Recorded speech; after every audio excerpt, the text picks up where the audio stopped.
Chaque jour, Charles et Carole vous présentent la leçon de l'école du sabbat.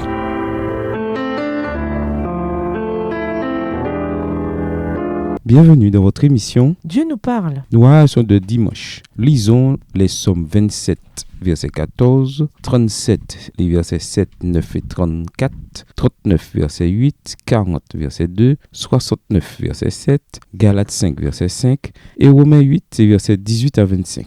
Ces textes supplient le peuple de Dieu de faire quelque chose. De quoi s'agit-il ? Psaume 27, le verset 14. Espère en l'Éternel, fortifie-toi et que ton cœur s'affermisse. Espère en l'Éternel. Psaume 37, les versets 7, 9 et 34. Garde le silence devant l'Éternel et espère en lui. Ne t'irrite pas contre celui qui réussit dans ses voies, contre l'homme qui vient à bout de ses mauvais desseins. Verset 9. Car les méchants seront retranchés et ceux qui espèrent en l'Éternel posséderont le pays. Verset 34. Espère en l'Éternel, garde sa voie et il t'élèvera pour que tu possèdes le pays. Tu verras les méchants retranchés. Psaume 39, le verset 8. Maintenant, Seigneur, que puis-je espérer ? En toi est mon espérance. Psaume 40, verset 2. Au chef des chants de David, Psaume. J'avais mis en l'Éternel mon espérance et il s'est incliné vers moi. Il a écouté mes cris. Psaume 69, le verset 7. Que ceux qui espèrent en toi ne soient pas confus à cause de moi, Seigneur, Éternel des armées. Que ceux qui te cherchent ne soient pas dans la honte à cause de moi, Dieu d'Israël. Galates 5, verset 5.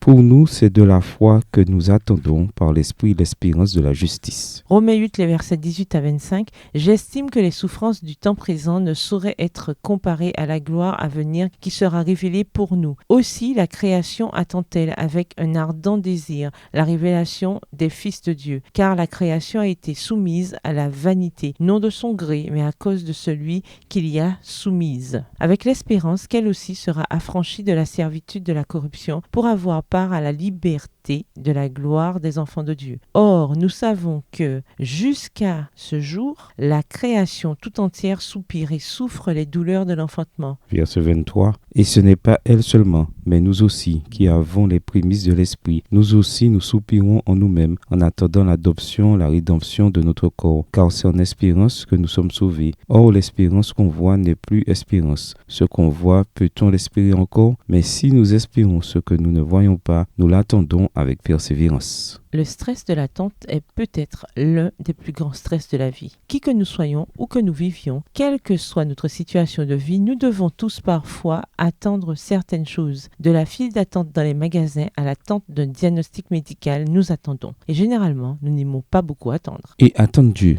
Alors, la notion d'attente du Seigneur ne se trouve pas seulement dans les psaumes, mais abonde d'un bout à l'autre de la Bible. Le mot-clé dans tout cela est persévérance. La persévérance, c'est refuser de succomber à la peur d'être déçu, à l'inquiétude que Dieu ne fera pas le nécessaire pour nous tirer de là. L'enfant dévoué de Dieu attend, car il sait avec certitude que Dieu est fidèle et que ceux qui s'attendent à lui peuvent avoir confiance en lui. Si nous lui confions notre situation, nous pouvons être sûrs qu'il agira pour notre bien, même si sur le moment, nous ne voyons pas forcément les choses de cette manière. S'attendre au Seigneur, c'est plus que simplement patienter. C'est une attente passionnée du Seigneur, comme une soif intense dans un pays aride. Psaume 63, le verset 2. Le psalmiste attend de nombreuses bénédictions de la part de Dieu, mais son désir d'être plus proche de son Dieu surpasse tous ses autres désirs et besoins. Comme on le voit dans ce passage extraordinaire de Romains, Dieu et toute la création attendent le renouvellement du monde et la réunion bénie de Dieu avec son peuple à la fin des temps. Paul écrit, car la création attend avec impatience la révélation des fils de Dieu. Romains 8, verset 19. Quelle merveilleuse promesse! Pourtant, tandis que nous attendons le salut ultime et la réunion avec Dieu, alors que la création tout entière soupire et souffre les douleurs de l'accouchement, Romains 8, verset 22, le Seigneur demeure toujours avec son peuple aujourd'hui par le Saint-Esprit. En attendant, nous sommes appelés à rendre témoignage, acte 1, verset 4 à 8, au plan du salut qui aboutira à une nouvelle création. Cette nouvelle création, c'est ce que nous attendons. C'est l'accomplissement final de nos espoirs en tant que chrétiens adventistes. Et notre nom même adventiste traduit l'espérance que nous attendons. En anglais, Advent signifie avènement. Nous attendons, mais nous savons que notre attente n'est pas vaine. La mort et la résurrection de Christ, quand il est venu la première fois, voilà notre assurance de son retour. Qu'attendez-vous de Dieu en ce moment ? Comment apprendre à attendre avec foi et confiance, surtout quand vous ne voyez rien arriver ? Au revoir et à demain si Dieu veut. Dieu nous parle. Chaque jour, Charles et Carole vous présentent la leçon de l'école du sabbat.